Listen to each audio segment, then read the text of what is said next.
Ciao caro amico, come stai oggi?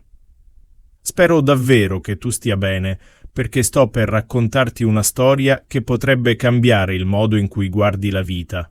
Dimmi, quante cose può saper fare bene una sola persona? Forse dipingere, magari scrivere, o costruire qualcosa con le mani. Ma immagina se esistesse un uomo capace di eccellere in tutto questo, e anche molto di più. Un uomo che conosceva i segreti delle stelle, delle piante, della luce, della natura, dei corpi umani. Persino dei fossili, un uomo il cui nome, anche a distanza di secoli, continua a essere sinonimo di genialità. Oggi inizieremo un viaggio nella sua vita, un viaggio che ti emozionerà, ti ispirerà e ti aiuterà anche a migliorare il tuo italiano. Partiamo dall'inizio. Anno 1452. In un piccolo borgo italiano chiamato Vinci nacque un bambino destinato a entrare nella storia, Leonardo, figlio di Piero da Vinci. Per questo oggi lo conosciamo come Leonardo da Vinci. Il padre, Piero, era un uomo benestante. La madre, Caterina, invece, era una donna semplice, probabilmente una contadina o una serva. I due non erano sposati e Leonardo non fu cresciuto come un bambino nobile, ma aveva un dono che nessun tesoro poteva comprare: una mente curiosa. Fin da piccolo Leonardo faceva domande che pochi osavano porsi. Perché volano gli uccelli? Come scorre l'acqua? Cosa muove le stelle nel cielo? Mentre gli altri bambini giocavano nei campi, lui osservava gli alberi, gli animali, il cielo.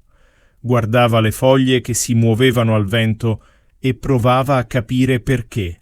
Studiava le ombre, le forme delle rocce, il comportamento delle formiche. E tutto ciò che scopriva lo disegnava. Non andava in una scuola prestigiosa e non studiava il latino, che allora era la lingua dei dotti. Ma questo non lo fermò. Il mondo stesso divenne il suo maestro. A 14 anni il padre si rese conto del suo straordinario talento per il disegno e lo mandò a Firenze, una delle città più importanti del Rinascimento. Qui Leonardo diventò apprendista di Andrea del Verrocchio, un famoso pittore e scultore. In quell'ambiente Leonardo imparò non solo a dipingere e scolpire, ma anche a progettare macchine, studiare il corpo umano e sperimentare con i colori e le tecniche. Eppure lui non si accontentava di eseguire gli ordini, voleva innovare, migliorare, superare i limiti del conosciuto. Un giorno il suo maestro gli chiese di aiutarlo in un'opera importante, il battesimo di Cristo. Leonardo dipinse uno degli angeli nel quadro. Quando l'opera fu finita, tutti notarono qualcosa di straordinario. L'angelo dipinto da Leonardo sembrava più vivo degli altri personaggi, così perfetto, così reale, che il maestro stesso, si racconta, decise di smettere di dipingere, riconoscendo il talento superiore del giovane allievo. Ma c'era un'altra cosa che rendeva Leonardo unico. Scriveva al contrario. Sì, proprio così. I suoi appunti erano scritti da destra verso sinistra, in modo che potessero essere letti solo con uno specchio. Alcuni dicono che lo facesse per tenere segrete le sue idee, altri pensano fosse più comodo per lui, dato che era mancino. I suoi quaderni erano pieni di disegni dettagliati e annotazioni profonde. Rappresentava piante, animali e perfino macchine che ancora non esistevano.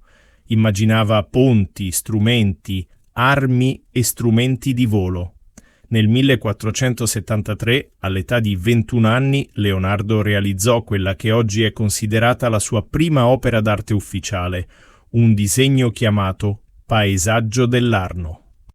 Non era un semplice schizzo, era una rappresentazione accurata del fiume Arno e dei suoi dintorni, con colline, alberi e curve del terreno. Il disegno sembrava quasi una fotografia, tanto era realistico. Questo lavoro mostrava una cosa chiara. Leonardo vedeva il mondo in modo diverso da tutti gli altri. Non si limitava a copiare ciò che vedeva. Aggiungeva profondità, emozione e movimento. Anche un semplice fiume diventava un capolavoro nelle sue mani. La sua mente non si fermava mai. Ogni cosa che vedeva diventava una domanda, ogni domanda una ricerca, ogni ricerca un disegno o una teoria. Scriveva di tutto, dal volo degli uccelli al funzionamento del cuore umano. E non dimentichiamolo, per Leonardo arte e scienza erano la stessa cosa. Quando disegnava un uccello non si limitava a riprodurre le piume, studiava il movimento delle ali, il modo in cui l'aria le sosteneva, la struttura delle ossa. E così, secoli prima dell'invenzione degli aerei, Leonardo stava già progettando macchine volanti. Una volta scrisse: «Quando avrai assaggiato il volo, camminerai per sempre sulla terra con gli occhi rivolti verso il cielo». Era questo il suo spirito, guardare sempre in alto, sempre oltre. A Firenze la sua fama cresceva, tutti parlavano di lui. Non era solo un artista, era un genio, disegnava volti così espressivi da sembrare vivi. I suoi personaggi non avevano solo un sorriso, avevano un'anima. Leonardo non smetteva mai di sperimentare. Inventava nuovi colori, nuove tecniche, nuovi modi per rappresentare la realtà e soprattutto non smetteva mai di imparare. Aveva una mente che non smetteva mai di immaginare. Guardava il mondo non solo per quello che era, ma per tutto ciò che avrebbe potuto diventare. Disegnava ali ispirate agli uccelli, pensando che un giorno l'uomo potesse volare nel cielo. Progettava ponti leggeri che si potevano costruire rapidamente, utili per gli eserciti che dovevano attraversare fiumi. Sognava grandi balestre e macchine da guerra mai viste prima.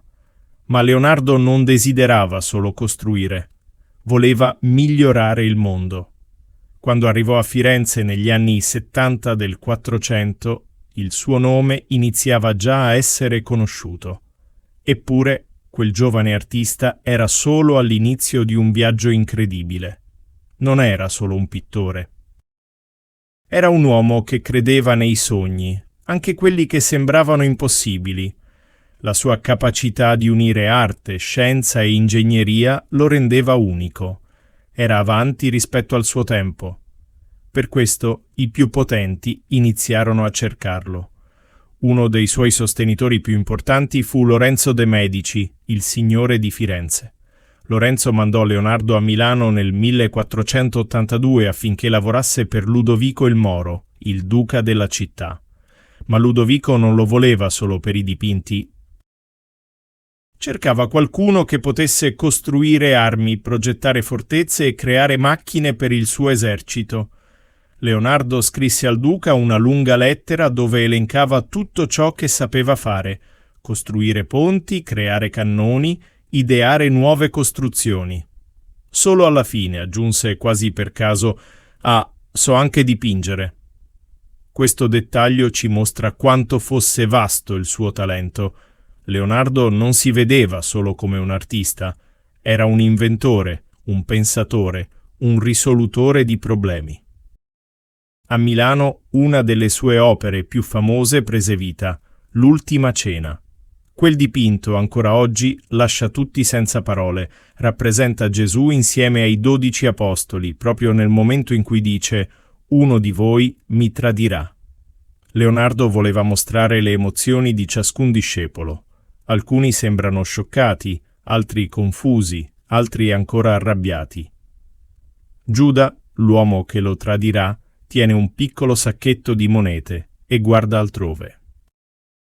Leonardo usò una tecnica innovativa per dare profondità alla scena, rendendola quasi tridimensionale, ma sperimentò anche nuovi materiali e purtroppo il dipinto cominciò a rovinarsi poco dopo essere stato completato. Nonostante ciò, L'Ultima Cena è oggi uno dei dipinti più celebri della storia. A Milano Leonardo non si fermò alla pittura, continuò a studiare scienza, ingegneria e anatomia. Credeva che per creare arte perfetta bisognava prima capire ciò che si nasconde sotto la pelle. Per questo i suoi dipinti sembrano così realistici. Conosceva ogni muscolo, ogni movimento del corpo umano. Sapeva come la luce toccava la pelle, come le ombre si muovevano. Nel 1503 iniziò a lavorare a un altro capolavoro, la Monna Lisa. Questo ritratto rappresenta una donna con un sorriso enigmatico. Da secoli le persone si chiedono cosa significhi quella sua espressione. È felice? È triste? Sta pensando a qualcosa? Leonardo dedicò anni a perfezionare quel dipinto. Utilizzò una tecnica chiamata sfumato, che rende i contorni del volto morbidi e delicati. Questo effetto dà al viso un realismo straordinario. Ma c'è qualcosa di ancor più profondo. Leonardo portò con sé quel dipinto ovunque andasse. Era personale, quasi come se in quel volto ci fosse una parte della sua anima. I suoi quaderni, migliaia di pagine piene di schizzi e riflessioni, mostrano la profondità del suo pensiero. Scriveva di tutto, dal funzionamento dell'occhio umano al movimento dell'acqua e dell'aria, passando per progetti di macchine e idee su come sollevare pesi.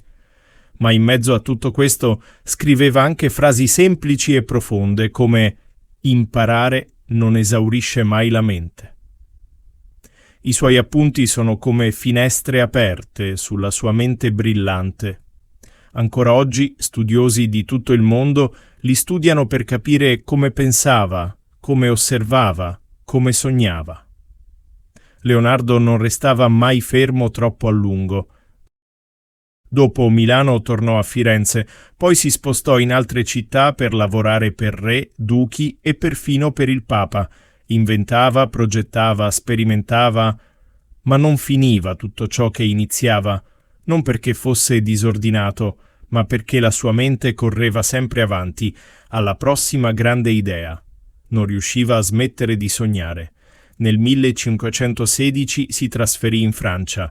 Il re Francesco I lo ammirava così tanto che lo invitò a vivere in una splendida villa vicino al suo palazzo. Leonardo trascorse lì i suoi ultimi anni, insegnando e condividendo il suo sapere.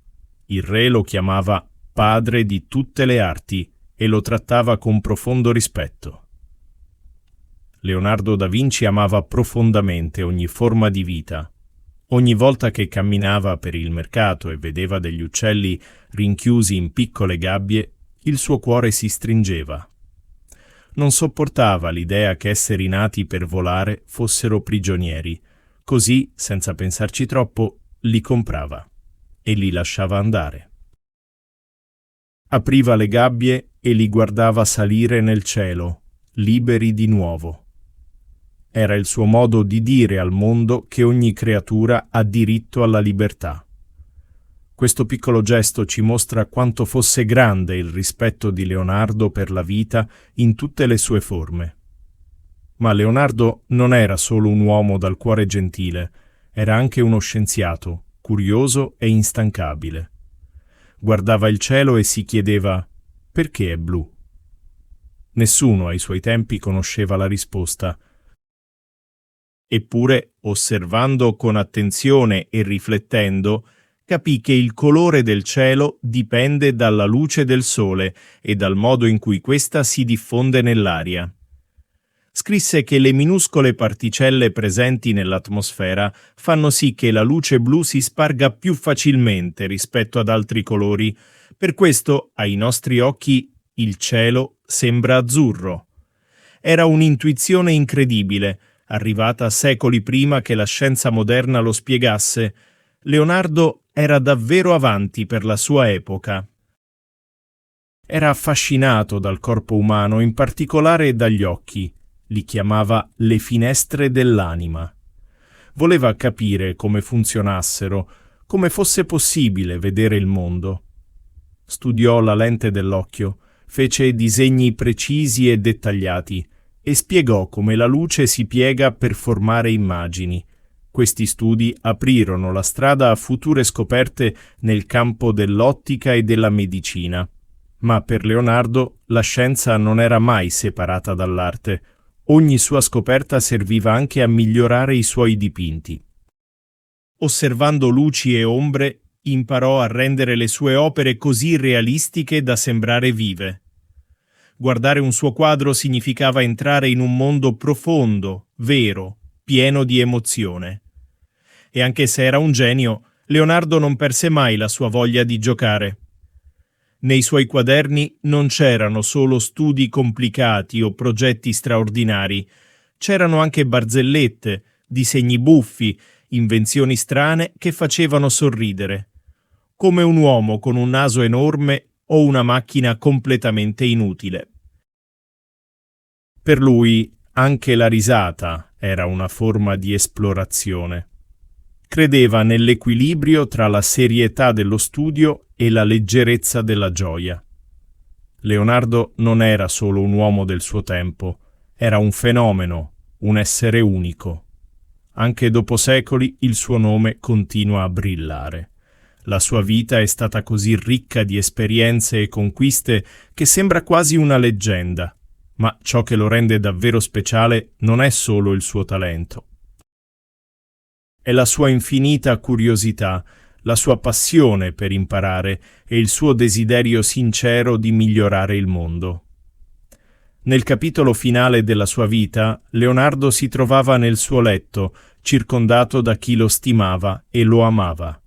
Era il 2 maggio del 1519. Si dice che le sue ultime parole siano state «Ho offeso Dio e l'umanità perché il mio lavoro non ha raggiunto la qualità che doveva avere».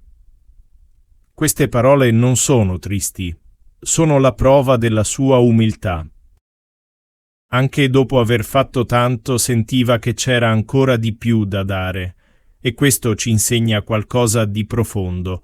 La vera grandezza nasce dalla responsabilità e dal desiderio continuo di crescere. Dopo la sua morte i suoi appunti, i suoi disegni e le sue idee si diffusero in tutto il mondo, le sue invenzioni ispirarono scienziati e ingegneri, la sua arte divenne un punto di riferimento per la bellezza e il realismo, i suoi quaderni rivelarono una mente secoli avanti rispetto al suo tempo. Aveva immaginato macchine volanti, pompe per l'acqua, strumenti che oggi possiamo vedere nei musei e persino robot primitivi. Idee che si sarebbero realizzate solo centinaia di anni più tardi. I suoi quadri, come la Gioconda, l'Ultima Cena e il Salvator Mundi, non sono solo opere d'arte, sono capolavori che riescono a esprimere l'essenza dell'animo umano. Ancora oggi milioni di persone li ammirano nei musei e nelle mostre. Sono immagini che parlano al cuore, che fanno sentire qualcosa di profondo, qualcosa che va oltre le parole. Leonardo ci ha lasciato molto più che invenzioni e dipinti. Ci ha lasciato un modo di guardare il mondo. Credeva che la natura fosse la più grande maestra e per questo la osservava con attenzione. Studiò l'acqua, le piante, la luce, il corpo umano e molte delle sue osservazioni sono state poi confermate dalla scienza moderna.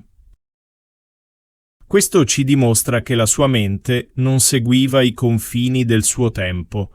Ma quali sono le lezioni che possiamo imparare da lui? Primo, la curiosità. Leonardo si faceva domande su tutto: come volano gli uccelli? Come batte il cuore? Perché il cielo è blu? E queste domande lo spingevano a imparare sempre di più. Secondo, la passione per la conoscenza. Anche quando era famoso non smise mai di studiare, leggere, sperimentare. Ogni giorno era un'occasione per scoprire qualcosa di nuovo. Terzo, il valore del lavoro. Non si affidava solo al talento, lavorava duramente per migliorarsi, che si trattasse di dipingere, progettare o studiare anatomia. Quarto, la voglia di condividere. Leonardo annotava tutto nei suoi quaderni perché sperava che le sue scoperte potessero aiutare le generazioni future. La sua vita ci mostra che chiunque può raggiungere la grandezza, non importa da dove vieni, ma dove vuoi arrivare. Leonardo non nacque genio, lo diventò. Con impegno, passione e determinazione. E allora, se stai ascoltando questa storia, ricorda: non mettere limiti ai tuoi sogni, non avere paura di fallire, perché ogni errore è un passo verso il successo. Rimani curioso, umile e pronto ad imparare. Leonardo da Vinci ci ha mostrato che possiamo cambiare il mondo, se ci crediamo davvero.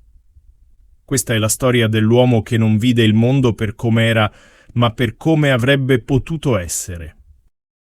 Se ti ha ispirato, lascia un like, condividi con chi ama la scoperta, iscriviti al canale e unisciti a noi in questo viaggio di conoscenza, perché come Leonardo anche tu puoi lasciare un segno nel mondo. A presto, amici! Se questo video ti ha toccato, ti invito a guardare anche l'altro che ho condiviso. È un messaggio altrettanto potente.